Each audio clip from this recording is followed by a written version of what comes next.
Well, good evening and welcome to Tucker Carlson tonight. Democrats say they despise Donald Trump. They seem to mean it. They tell us they'll do anything to prevent him from continuing as president. But if that's really true, why are they working so hard to sabotage their own chances of replacing him? Why are Democrats suddenly saying things that all would guarantee Trump's reelection as president? In just the past few months, Democrats have said things that are so out of the mainstream that it's very hard to imagine voters will back them. Just last night on CNN, watch Bernie Sanders, the frontrunner, endorse voting for felons who are currently behind bars. Watch this. If somebody commits a serious crime, sexual assault, murder, they're going to be punished. They may be in jail for 10 years, 20 years, 50 years, their whole lives. That's what happens when you commit a serious crime.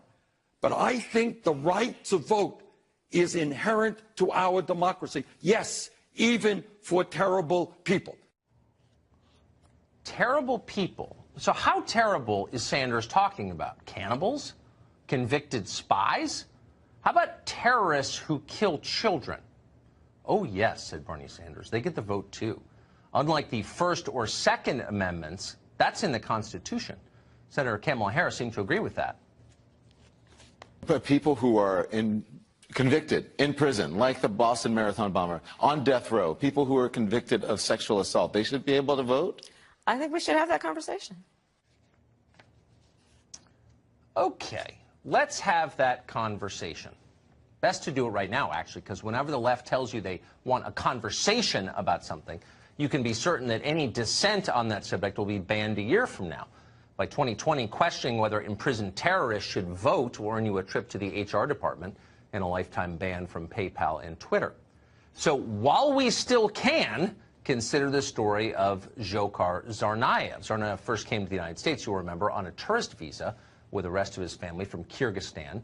All of them promptly claimed asylum here. They were given it. Over time, the Tsarnaevs collected more than $100,000 in taxpayer-financed government benefits. In 2012, Tsarnaev received U.S. citizenship, and then, less than a year later, he murdered 3 people and maimed hundreds with a pressure cooker bomb at the Boston Marathon. Now he's on death row. So Democrats hear that story and they feel outrage. It's not that immigrants repaid our generosity with a terror attack. That may bother you. It doesn't bother them. The injustice they're enraged by is that a convicted terrorist might not be allowed to help pick our next president.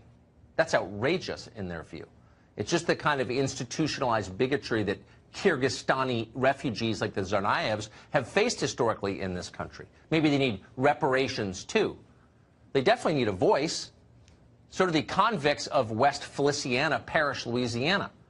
Of the 15,000 people who live in that parish, fully 1/3 of them are inmates at the maximum security Angola State Prison Farm.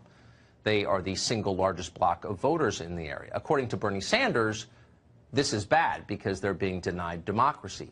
That's racist.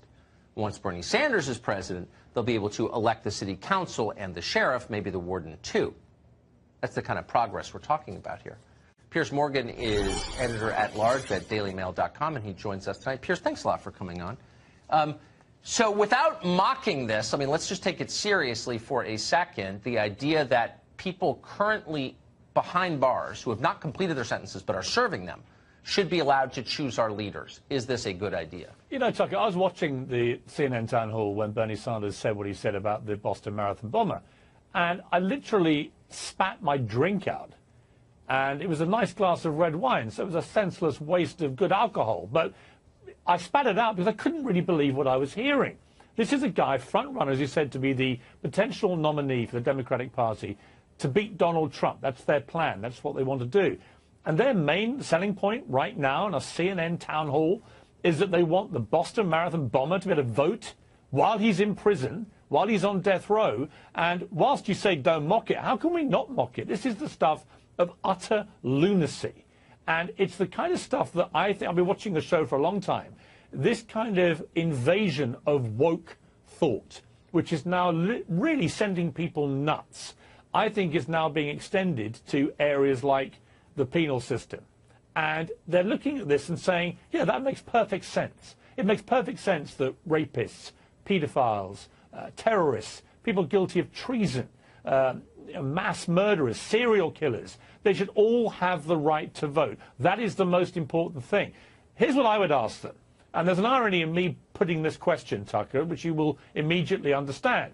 But if you ask the very same Democratic candidates who support this, who want the right to vote to exist for felons, ask them how they would feel about the right to own or buy a gun. Exactly. That's now, exactly right. I would love it, as somebody who has a view that is completely different to you about gun control. Right. No, I would right. love it if felons were all, treated as they are and not allowed to have guns. They're not. It's very difficult for any felon in America to come out if they have more than a one-year sentence and own or buy a gun. I'm correct. pleased about that, right? But that is, according to the Democrats and their position on this, logically speaking, that is an infringement on their constitutional rights. So why aren't they campaigning at the same time for felons to have the constitutional right to own and buy a gun? So what they're saying is, we don't trust you to go deer hunting, but we want you to choose our leaders, our next president. So what they're really saying is, we don't care at all about anything. We're nihilists. All we want is power. And if we see a reservoir of potential voters, we're gonna tap that reservoir. And you touched on, I think, another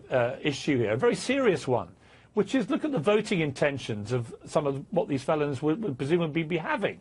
So say you're a convicted mass rapist. You've raped 20 women. Well, how are you going to cast your vote if you're allowed to vote? It's not going to be for anyone who is promoting the safety of women, is it?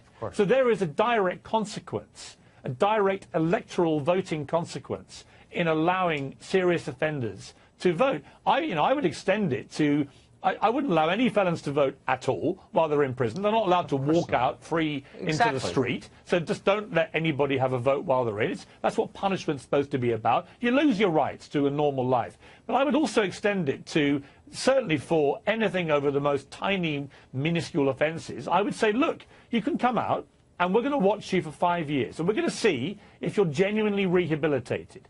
If you don't reoffend in those 5 years, as sadly many felons do, if you don't reoffend, then we'll look at you, and if we perceive you not to be a threat to society, not to be a potential reoffender, then we may consider restoring your right to vote in this country. But I certainly wouldn't ever extend it to anyone guilty of any major serious offence, whether they're in prison or whether they get let out later on. Because to me, at some point, there has to be genuine punishment for serious offences. But if also, you blow up a marathon of isn't young the whole kids, point that you don't get to vote. We want a country that's well run. I mean, that really is the enfranchisement of everyone is a goal, but the real goal, the overarching goal, is a peaceful, placid, non-corrupt, prosperous, well-run country, right? So why would you ever and there's an irony, Tucker, isn't there? That the same Democrats are screaming every single second of every day about Trump and collusion. He's a criminal. He obstructed justice. We can't have a criminal running the country. And yet, at the same time, they're campaigning for every criminal in the country to have the right to vote for a president. I mean, again, this is full of ludicrous irony. So when you say to me, Piers, I don't want you to mock this, I'm finding that instruction very difficult, Mr. Carlson. So, I mean, you'd have to think, if you're the Democrats and all you care about is taking power, seizing it back from the Trump administration, that you would have thought this through. There's some very smart people on the Democratic side, some pretty ruthless players. Nothing they've been talking about for the past 2 months has broad or even majority appeal in this country. They're losing the election already. Why are they doing this? What is happening here? I think they're on a political suicide mission, and I've said this for quite some time. I felt with the Mueller collusion obsession, which many of the mainstream media have had, which many Democrats have had, which all the usual suspect Democrat supporting liberal celebrities have had, that this collusion obsession, if it turned out, as it has, that Mueller found there was no collusion, then that would actually act as one of the great voting bonuses for Donald Trump imaginable. It was 2 years of the establishment and the media and celebrities trying to depose him as president on a basically fake news story that he colluded with the Russians. And so here we are. We're now, 18 months from an election. And the Democrats, rather than just take their punishment on the Mueller report and say, you know what, there wasn't collusion, Mueller, our knight in shining armor, has concluded that, so we need to move on and try and get behind a candidate who has a positive, brilliant idea and vision for the country, which they can offer up against Trump, who they see as their nemesis. Instead, you have all these candidates last night, led by Bernie Sanders, Kamala Harris, who's a lawyer, for goodness sake, all basically now standing there saying, here's a great idea to win over middle America, the heartland that Donald Trump got away from us in that last election. We're going to really campaign that the Boston Marathon bomber should be allowed to vote. Right, what part of that does not scream to the Democratic leadership? This is madness. I know. This is a way to get Trump re-elected. Maybe they're all sleeper cells, Tucker. I'm starting to think that. I'm starting to think that. Tsarnaev should be voting, presumably for them?